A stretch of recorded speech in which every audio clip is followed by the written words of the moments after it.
O my god, so at last আমরা Chennai nursing টানেলের মুখে একদম, সেই ছোটোবেলা দেখেছিলাম এই টানেলটিকে উদ্বোধন হতে। তো আজ সেই টানেলের মধ্যে দিয়ে আমি ক্রস করছি। অফ মানে সেই দিনগুলোর কথা মনে পড়ে যায়, ছোটোবেলা সে দেখা সেই দিনগুলো।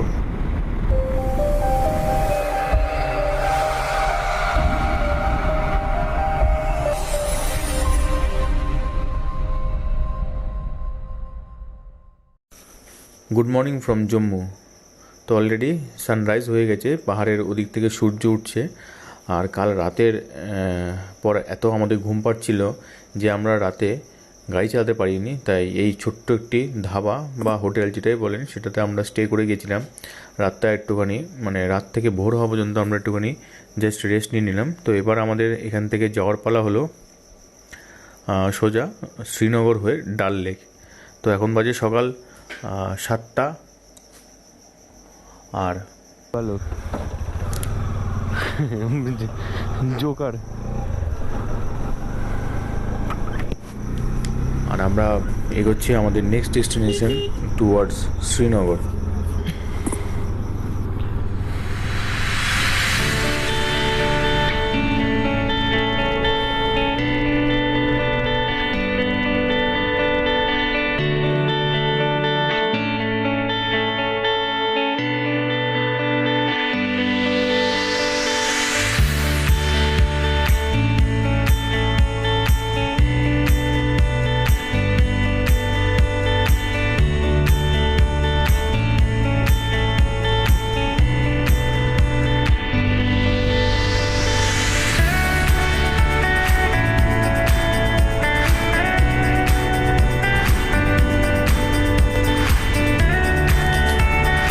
সো আমরা চলে এসেছি ইন্ডিয়ার longest tunnel, Chennai nursing tunnel বা পাটনিটপ টানেল যেটাকে বলা হয়। মানে এই টানেলটি অনেকগুলো নাম আছে, মানে প্রায় ডক্টর শ্যামাপ্রসাদ মুখার্জির টানেলও এটিকে বলা হয়। তো যাই হোক, লাইফে ফার্স্ট টাইম এই টানেলটিকে এক্সপিরিয়েন্স করতে চলছি। অনেক ছোটোবেলায় এই টানেলটিকে দেখেছিলাম উদ্বোধন হতে। তো আজ সেই টানেলের মধ্যে দিয়ে আমরা ক্রস করব। সম্ভবত এই টানেলটা কত কিলোমিটার হবে আমি গাড়ির কিলোমিটার দেখে আন্দাজ করতে পারবো কতটা টানেল হবে এর টানেলটা।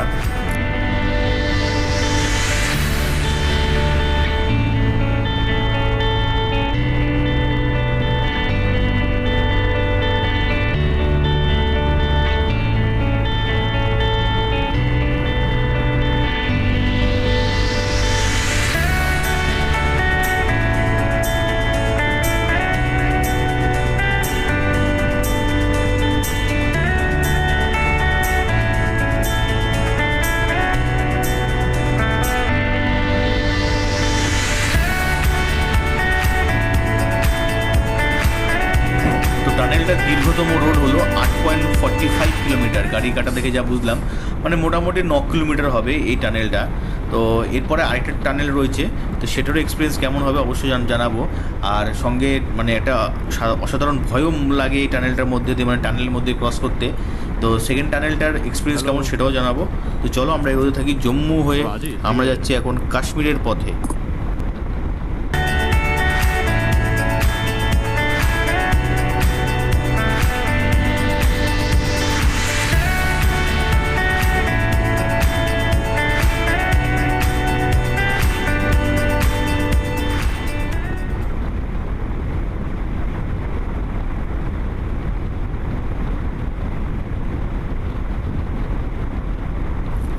সো আবার একটা টানেল, সম্ভবত এটা ছোট্ট একটি টানেল দেখা যাচ্ছে দূরে, ছোট্ট বাস। জাস্ট এই টানেলগুলোর জন্য জম্মু কাশ্মীরের হাইওয়েটাকে অনেকটা ছোট হয়ে গেছে, মানে বাইকার্সদের জন্য অনেকটা সুবিধা এই টানেলগুলো হওয়ার জন্য। তো টানেলটা এখানেই শেষ হয়ে যাচ্ছে, বাস 500 মিটারের মতো হবে টানেলটা।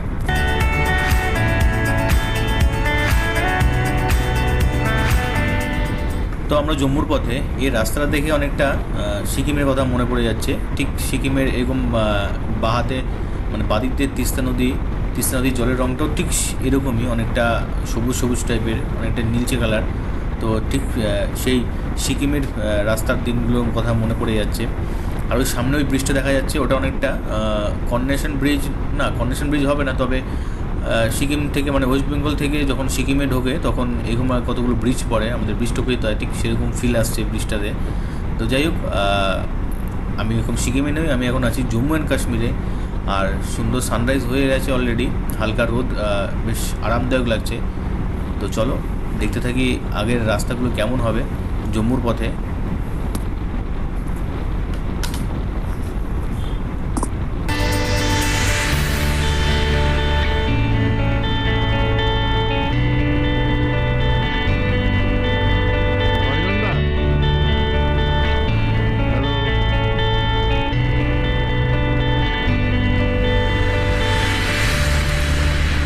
ওরে বাবা কি ধুলো, প্রচণ্ড ধুলো, উফ! মানে এতক্ষণ ভালো রাস্তাতে আসছিলাম, হঠাৎ পুরো রাস্তা ধুলো ধুলো, মানে রোড কনস্ট্রাকশনের কাজ চলছে বিআর রোড, তো একটু ধুলো পেলাম। এখন আবার রাস্তা ঠিকঠাক লাগছে, দেখা যাক আগে কেমন রাস্তা পাওয়া যায়। তো আশা করি যে মোটামুটি ভালো রাস্তায় পাবো, যদি ওটা হাইওয়ে বলছে, জম্মু কাশ্মীর হাইওয়ে, দেখা যাক কতটা কি পাওয়া যেতে পারে।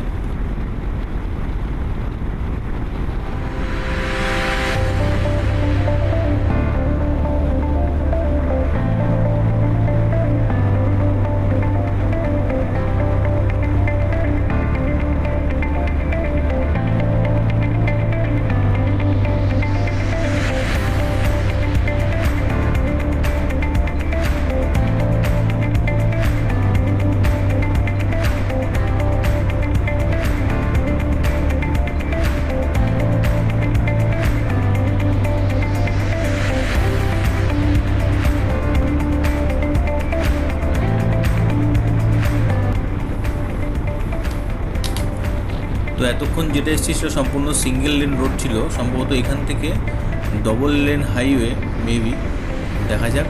আর সম্ভবত এখানে সামনে একটা টানেল আছে, সেকেন্ড টানেল পড়বে, এই টানেলটার নামটা সম্ভবত আমি দেখে বলবো কি আছে।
আরটিপিসিআর টেস্ট হলো, শান্তনুর আরটিপিসিআর টেস্ট নয়, আমাদের সবার অ্যান্টিজেন টেস্ট হলো। বিকজ আমাদের ডবল ভ্যাকসিন আছে, তবু এটা বলছে আপনারা করে নিন, খুবই ভালোভাবে বলেছে, ভদ্রভাবে বলেছে অ্যান্টিজেনটা একটা করিয়ে নিন, তাতে কোনো প্রবলেম নেই। আর এমনি পজিটিভ রিপোর্ট আসলেও আমরা ওষুধ দিয়ে ছেড়ে দিই, আমাদের এখানে আটকে রাখার কোনো ইস্যু নেই। আর শান্তনু আরটিপিসিআর করেছিল, শান্তনু ভুলবশত রিপোর্টটা ডাউনলোড করতে ভুলে গেছিলো, তো দ্যাটস ওয়াই ওকে আবার অ্যান্টিজেন টেস্ট করাতে হলো। তো ফার্স্ট টাইম আমি করোনার অ্যান্টিজেন টেস্ট করালাম। যাই হোক, একটু ভয় লাগছিল না, একদম নয় যে একটু তো ভয় লাগেই। সুতরাং যাই হোক, সাকসেসফুলি অ্যান্টিজেন টেস্ট ডান, আমাদের রিপোর্ট নেগেটিভ এসছে, তার স্লিপও আমাদের দিয়ে দিয়েছে government of Jammu and Kashmir. তো বাকিটা ভিডিওটা দেখাবো অ্যান্টিজেন টেস্ট কীভাবে হয়েছিল। তো জম্মু ও কাশ্মীরে যতটুকু আমরা ঢুকলাম ভেতরে ততটুকুই এখন অবধি খুব হালকা পাতলা লোকজন আছে, খুব বেশি ভিড়ভাট্টা লোক নেই। খুব সুন্দর টাইপের বাড়িগুলো বানিয়েছে, দেখেও বেশ সুন্দর লাগছে। এদিকেও ডান দিকেও আছে সুন্দর টাইপ বাড়ি, এই যে বাদিকেও আছে, বেশ সুন্দর লাগছে বাড়িঘরগুলো দেখে। ওই সামনে আরও দেখা যাচ্ছে বাড়িঘর, খুব সুন্দর বাড়িঘরগুলো, সব কাঠের বাড়ি বরফের জন্য। ওই বাদিকেও দেখা যাচ্ছে সুন্দর সুন্দরভাবে সাজানো বাড়িঘরগুলো। তো যাই হোক, আপাতত কাশ্মীরের রাস্তা খুবই সুন্দর, সেরকম একটা পাহাড়ে ঘাট রোডে সেরকম একটা অসুবিধা হয়নি। আর এটা তো হাইওয়েই আছে, আশা করব ডাল লেক অবধি এই রাস্তাটাই সোজা যাবে। তো এখান থেকে আমি দেখাচ্ছি কী কী দিচ্ছে। এইখান থেকে দিচ্ছে ডাল লেক, আচ্ছা সোনমার্গ 152 কিলোমিটার, শ্রীনগর 70, গুলমার্গ 126। তো আমরা সোনমার্গের টার্গেট রেখেছি আজকে, ডাল লেক নয়। তো চলো ডাল লেক অবধি যাই, তারপরে ডাল লেকে শিকারা রাইড করব। এখন আছি on the way to Srinagar. ওই যে শ্রীনগর দেখা যাচ্ছে, ডাল লেক, সোনমার্গ, এই মেন এটা হলো হাইওয়ে। রাস্তাতে ভিউটা দেখে আমি জাস্ট দাঁড়ালাম, অসাধারণ লাগছে ভিউটা, অসাধারণ। আমার বাইক আর পাহাড়টা এত সুন্দর লাগছে, পুরো হালকা হালকা কালার কুয়াশা, জানি না ক্যামেরা কতটা জাস্টিস করছে। পাহাড়ের ওই সাইড দিয়ে পুরো কুয়াশা কুয়াশা কুয়াশা, আর এই হলো রোড, আর এই সামনের ভিউটা জাস্ট একবার ইমাজিন করুন।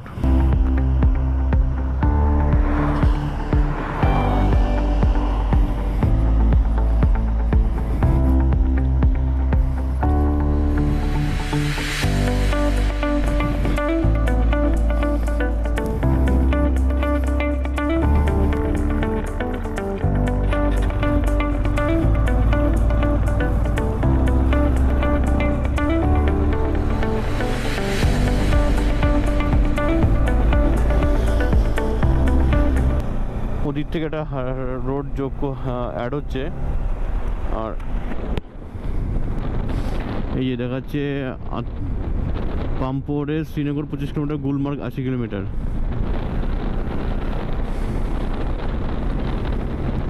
এখন বাজে 12:16 বাজে এখন। 25 কিলোমিটার যেতে হয়তো আর খুব বেশি হলে 30 মিনিটস থেকে 40 মিনিটস টাইম লাগবে। তো মানে অসাধারণ, মানে শ্রীনগর অসাধারণ, মানে খুবই সুন্দর আপাতত ভিউ পেয়েছি। একটু ডিফারেন্ট অন্যান্য দিক থেকে, তো এদিকটাও আমার কাছে বেশ ভালো লেগেছে। আরও দেখাবো আপনাদের, চলুন আগে যেরকম যাবো সেরকম যেতে থাকবো। তো এখানে আমাদের প্রথম কাজ হবে একটা সিম নেওয়া, আমাদের টাওয়ার সম্পূর্ণ আউট হয়ে গেছে। তো জম্মু কাশ্মীরের মতো এত হাই অ্যালার্টে হয়তো কোনো স্টেট থাকে না। এখানে প্রচণ্ড পরিমাণে আর্মি, সিআরপিএফ, বিএসএফ চারিদিকে ভর্তি। জম্মু পুলিশ মানে হাই রোডে তো প্রত্যেকটা চেকপোস্টে পুলিশ দাঁড়িয়ে রয়েছে, সিআরপিএফ দাঁড়িয়ে রয়েছে। এবং ইভেনচুয়ালি আমি যেখান থেকে ঢুকেছি তখন থেকে আমি শুধু আর্মি আর আর্মি দেখছি। এর বাদিকে আর্মি, ডান দিকে আর্মি, আর্মির গাড়ি আপ ডাউন করছে, আর্মি ভর্তি পুরো। মানে স্টেটটা সত্যিই মানে হাই অ্যালার্টে থাকে, যেটা আমি একদিন বা এসে আমি এটাকে ফিল করতে পারছি। তো যাই হোক, যে সমস্যার জন্য সমাধান হয় সেটাই চাইবো। তো আমরা এখন দুপুরে লাঞ্চ করেছি। দুপুরের লাঞ্চে ছবি হয়তো তোমরা ফেসবুকে বা ইনস্টাগ্রামে, হোয়াটসঅ্যাপে দেখেছো। আচ্ছা, লাঞ্চে ছিল আমাদের চিকেন বিরিয়ানি, আর হলো তোমার কাশ্মীরি রিস্তা। কাশ্মীরি রিস্তাটা হলো মাটনকে ওরা একরকম টাইপের পুরো মানে মিক্সচিং করে ওটাকে বানায়। আর এটা ছিল হচ্ছে দই দিয়ে বানায় ওটাকে। আর একটা ছিল মাটন সরি কাশ্মীরি রিস্তাওয়া, ওটাও অনেকটা ওই সেম টাইপেরই, কিন্তু ওটাকে অন্য রকমের পাকায়। তো যাই হোক, আমরা বাঙালি বলে হয়তো আমরা একটু জিনিস রেগুলার খাই না, তাই একটুখানি খারাপ লেগেছে। খুব একটা ভালো লেগেছে তা না, আবার খুব একটা খারাপ লেগেছে সেটাও না, মোটামুটি। যাই হোক, তো আমরা ডাল লেকের পথে, এখান থেকে ওটা ডাল লেক 10-12 কিলোমিটারের মধ্যে রয়েছে বা তারও কম হবে, এক্স্যাক্ট কিলোমিটার আমি বলতে পারছি না। সেকেন্ডলি হলো আমরা আমাদের একটা নেটওয়ার্কের সিম নিয়ে নিয়েছি, জিও। এখানে জিও চলছে, যেটা হলো যে কাশ্মীরি জিও সব জায়গায় চলবে, কিন্তু আদার স্টেটের জিও কাশ্মীরে চলবে না। তো এটা একটা বড় সমস্যা। তো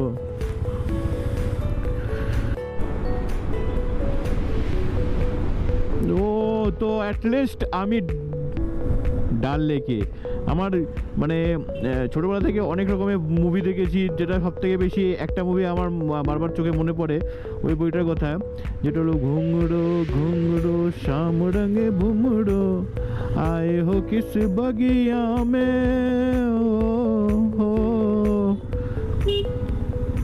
তো এই হলো আমার বা হাতে ডাল লেক রয়েছে। ইভেনচুয়ালি ইটস সো বিউটিফুল, মানে মানে বুঝতে পারছি না যে এটা মানে কীভাবে কতটা ভিউ জাজমেন্ট করছে আমার এই ক্যামেরা, তবে অসাধারণ, মানে ঠান্ডা ওয়েদার, পাশে এই গাছ আর ভিউ, ও প্রেমও করছে একজন লাভার।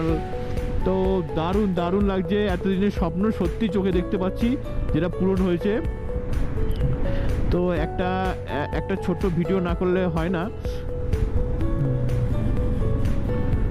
তো আমি একটা ছোট্ট ভিডিও করে নিই জাস্ট রিলসের জন্য। তো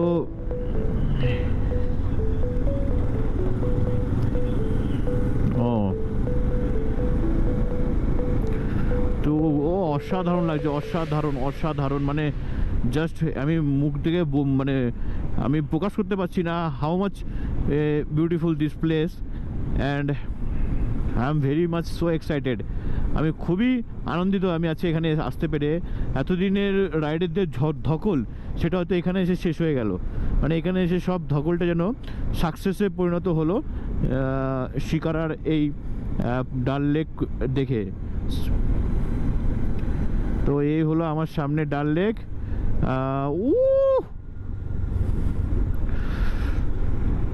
তো অলরেডি আমি ডাল লেক পৌঁছে গেছি। এ হলো ডাল লেক, ডাল লেক।